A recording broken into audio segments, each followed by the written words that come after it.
زمینوں میں، جنہیں میں ڈھونڈتا تھا آسمانوں میں زمینوں میں، وہ نکلے میری ظلمت کھانے دل کے مکینوں میں۔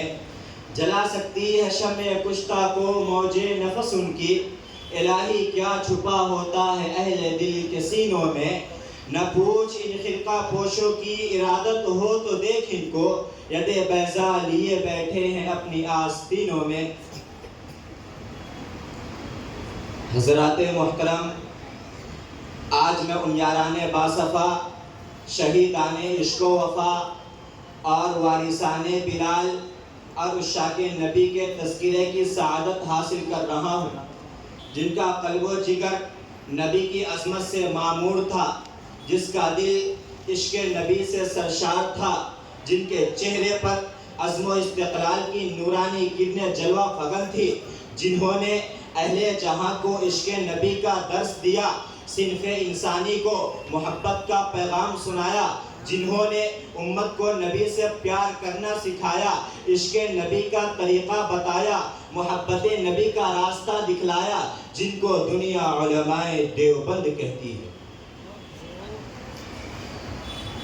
لیکن میرے دوستو، آج میں حیرانیت کے سمندر میں غرق سرگردہ و پریشان ہوں کہ اس قلیل وقت میں ایسے عظیم الشان وسیع و بسیط موضوع پر کس طرح لب کشائی کر سکوں، جس کا غیروں نے بھی کھلے الفاظ میں اعتراف کیا ہے۔ ان کے کن کن گوشوں کو نوک زبان پر لاؤں، ان کے کن کن خوبیوں کو بیان کروں اور ان کے کن کن خصوصیات کو نظر انداز کر دوں۔ علماء دیوبند کے عشق نبی کی داستان سناؤں یا ان کے مجاہدانہ کردار کی روداد سناؤں؟ عشق نبی سے سرشار مولانا قاسم نانوتوی کے سفر حج کی منظر کشی کراؤں یا روضہ اطہر کے پاس بیٹھ کر مولانا حسین احمد مدنی کے درس حدیث کی جھلک دکھاؤں؟ عشق نبی سے بیتاب حضرت مولانا گنگوہی کے دل کا تذکرہ کروں یا جنگ آزادی کے موقع پر علماء دیوبند کے عشق نبی کی داستہ بتاؤں؟ کیا کیا بتاؤں اور کہاں تک بتا سکتا ہوں؟ خدا را جاؤ، اگر تم سے ہو سکے تو علماء دیوبند کے عشق نبی کی تاریخ، علماء دیوبند کے عشق نبی کی داستہ تاریخ کے اوراق سے پوچھو، مکہ کی گلیوں سے پوچھو، مدینہ کے سنگزاروں سے پوچھو، مکہ کے سنگزاروں سے پوچھو، بالا کوٹ کی پہاڑیوں سے پوچھو اور مالٹا کے قید خانوں سے پوچھو۔ یہ سب کے سب تمہیں علماء دیوبند کے عشق نبی کے نغمے سنائیں گے، جنہوں نے عشق نبی کی خاطر اپنی جان افری کے حوالے کر دی۔ حق تو یہ ہے کہ اگر سرزمین دیوبند پر علماء دیوبند کی شکل میں احسان خدا نہ ہوتا تو ہمیں عشق نبی کا طریقہ معلوم نہ ہوتا، محبت نبی کا وجود نہ ہوتا۔ اگر علماء دیوبند نہ ہوتے تو ہمیں نبی سے پیار کرنا نہ آتا، اگر علماء دیوبند نہ ہوتے تو ہمیں نبی کو اپنے سینوں میں بسانا نہ آتا، اگر علماء دیوبند نہ ہوتے تو ہمیں نبی سے پیار کرنا نہ آتا، نبی سے چمٹنا نہ آتا۔ حضرات گرامی، حضرت مولانا قاسم نانوتوی کے ہستی سے کون ناواقف ہے؟ انہیں کون نہیں جانتا، جو علماء دیوبند کے سب سے بڑے لیڈر، سب سے بڑے قائد اور سب سے بڑے رہنما ہیں۔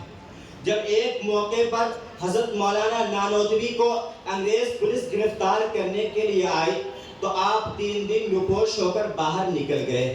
کسی نے کہا، حضرت آپ 3 دن کے بعد باہر نکل آئے، ابھی تو آپ پر وارنٹ باقی ہے، انگریز آپ کو پھانسی دے دے گا۔ حضرت نانوتوی نے عجیب بات فرمائی، فرمایا مجھے موت کا کوئی غم نہیں، اس کا کوئی غم نہیں کہ انگریز پکڑے یا پھانسی دے دے، اب میں ہرگز روپوش نہیں ہو سکتا۔ اور فرمایا خدا کی قسم 3 دن بھی میں روپوش نہ ہوتا اگر غار میں میرا پیغمبر 3 دن نہ رہا ہوتا، کہیں پیغمبر کی یہ سنت نہ چھوٹ جائے۔ اللہ اکبر، اللہ اکبر! کیا عشق تھا رسول کا، کیا جذبہ تھا اتباع سنت کا، کیا شوق تھا تقلید پیغمبر کا۔ ارے مسلمانوں، ذرا سوچو تو صحیح، آخر وہ کون سی محبت تھی حضور کی جس نے مولانا نانوتوی کو نبی کا دیوانہ بنا دیا تھا؟ وہ قاسم نانوتوی حضور کے روضے کے باہر کھڑے ہیں، کسی نے کہا اندر نہیں جاتے، فرمایا ابھی اندر جانے کی اجازت نہیں ہے۔ جب اندر گئے تو مسکراتے ہوئے باہر نکل گئے۔ کسی نے پوچھا کیا ہوا؟ فرمانے لگے میرے آقا کا تو مجھ پہ اتنا کرم تھا، میرے آقا کا تو مجھ پہ اتنا کرم تھا کہ بھر دیا دامن پھیلانے سے پہلے. یہ اتنا کرم کیوں؟ یہ اتنا کرم کیوں؟ یہ کیا سلسلہ ہے؟ نشہ رنگ لایا پلانے سے پہلے. اور حضرت نانوتوی نے روضہ کو خطاب کر کے کہا تھا ہزاروں بار تجھ پر اے مدینہ میں فدا ہوتا. ہزاروں بار تجھ پر اے مدینہ میں فدا ہوتا. جو بس چلتا تو مر کر بھی نہ تجھ سے میں جدا ہوتا.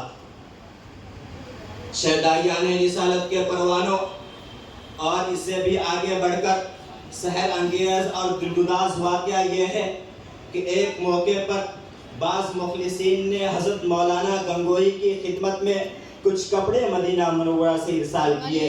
حضرت نے نہایت تعظیم و وقت کی نگاہ سے انہیں دیکھا اور بسط خوشی قبول کرتے ہوئے انہیں بوسہ دیا. حاضرین نے ان کپڑوں کے ساتھ اس درجہ عظمت و وقت کا معاملہ دیکھ کر عرض کیا حضرت یہ کپڑے تو یورپ کے بنے ہوئے ہیں. ان کپڑوں کا بنانے والا اللہ کا دشمن ہے. تاجر نے اسے مدینہ لایا اور فروخت کر دیا. دوسروں نے اسے خرید لیا. اس میں تبرک کی کیا وجہ ہو سکتی ہے؟ حضرت گنگوہی نے جو جواب دیا اس نے حاضرین پر یکلخت سکتہ طاری کر دیا. حضرت نے فرمایا ہاں مجھے معلوم ہے یہ کپڑے یورپ کے بنے ہوئے ہیں. ان کپڑوں کا بنانے والا اللہ کا دشمن ہے، قرآن کا دشمن ہے، پیغمبر کا دشمن ہے، دین اسلام کا دشمن ہے. مگر یہ کپڑے قابل احترام اس لیے ہیں کہ ان کپڑوں کو مدینہ کی ہوا لگ چکی ہے. اللہ اکبر، اللہ اکبر. کیا عشق تھا رسول کا، کیا جذبہ تھا اتباع سنت کا، کیا شوق تھا تقلید پیغمبر کا. یہ ہے عشق نبی، یہ ہے نبی سے پیار کرنا، یہ ہے نبی کی محبت. یہ ہے علماء دیوبند اور عشق رسول. علماء دیوبند نے عشق رسول کا سبق دنیا کو دیا. اگر قاسم نانوتوی اور رشید احمد گنگوہی کا قافلہ ہندوستان کے سرزمین پر نہ ہوتا تو خدا کی قسم ہمیں عشق رسول کا معنی سمجھانے والا کوئی نہ ہوتا. آج کے اس نام نہاد دنیا میں عشق رسول کا دعویٰ کرنے والے ہزاروں مل جائیں گے، محبت نبی کا دعویٰ کرنے والے ہزاروں مل جائیں گے، اتباع سنت کا دعویٰ کرنے والے ہزاروں مل جائیں گے، نبی کے نام پر مر مٹنے کا دعویٰ کرنے والے ہزاروں مل جائیں گے. مگر ہمیں بتاؤ تو صحیح ان کے دعووں میں کتنی سچائی ہے، ان کے دعووں میں کتنی حقانیت ہے، ان کے دعووں کے علم بردار کتنے عاشق رسول ہیں. کیا ان کے زبانوں سے اتر کر ان کے دلوں میں بھی کوئی اثر ہے؟ کیا وہ واقعاتاً عاشق رسول ہے؟ نہیں، ہرگز نہیں. وہ کبھی بھی عاشق رسول نہیں ہو سکتے، اس لیے کہ عشق رسول نام ہے اس کا کہ جو چاہے قبروں پر چادر چڑھائے، جو چاہے قبروں پر بتیاں سلگائے، جو چاہے قبروں پر عرس لگائے، جو چاہے جھوم جھوم کر نبی کی تعریف کرے، جو چاہے نبی کی تعریف میں چند اشعار کہہ دے. اگر عشق رسول اسی کا نام ہے تو ایسے عشق رسول کو ہم تمہارے منہ پر مارتے ہیں.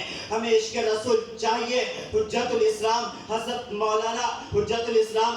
مولانا قاسم نانوتوی کی طرح. ہمیں عشق رسول چاہیے شیخ الہند حضرت مولانا محمود الحسن دیوبندی کی طرح. ہمیں عشق رسول چاہیے شیخ الاسلام حضرت مولانا حسین احمد مدنی کی طرح. ہمیں عشق رسول چاہیے حکیم الامت حضرت مولانا اشرف علی تھانوی کی طرح.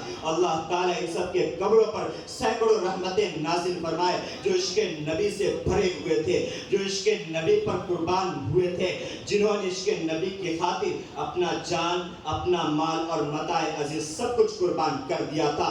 اگر تمہیں ان سب باتوں پر یقین نہیں ہے تو پھر آج سے 1 صدی قبل ہندوستان کی تاریخ اٹھا کر دیکھو. تمہیں ایک شخص ہندوستان کی سرزمین پر ایک شخص نظر آئے گا جسے حسین احمد مدنی کے نام سے یاد کیا جاتا ہے. وہ حسین احمد مدنی جس نے روضہ اطہر کے پاس بیٹھ کر 18 سال حدیث کا درس دیا تھا. جب حضرت مولانا کو مالٹا کے لیے نظر بند کیا جانے لگا تو مولانا نے حضور کے روضے کو خطاب کر کے کہا تھا چمکتا رہے تیرے روضے کا منظر، چمکتا رہے تیرے روضے کا منظر، سلامت رہے تیرے روضے کی جالی.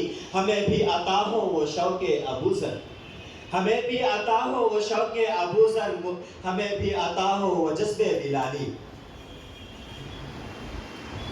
حضرات گرامی، ہاں مسلک دیوبند سے تعلق رکھنے والا ہر شخص نبی کا سچا عاشق ہوا کرتا ہے، نبی کے نام پر اپنے آپ کو قربان کر دیا کرتا ہے. علماء دیوبند چند کوڑیوں کے بدلے کبھی بھی اپنا ایمان نہیں بیچا کرتے. ذرا تاریخ اٹھا کر دیکھو, ایک دو حسین احمد مدنی نہیں, سینکڑوں حسین احمد مدنی ایسے مل جائیں گے جنہوں نے عشق نبی کی خاطر اپنی جان جہاں آفری کے حوالے کر دی.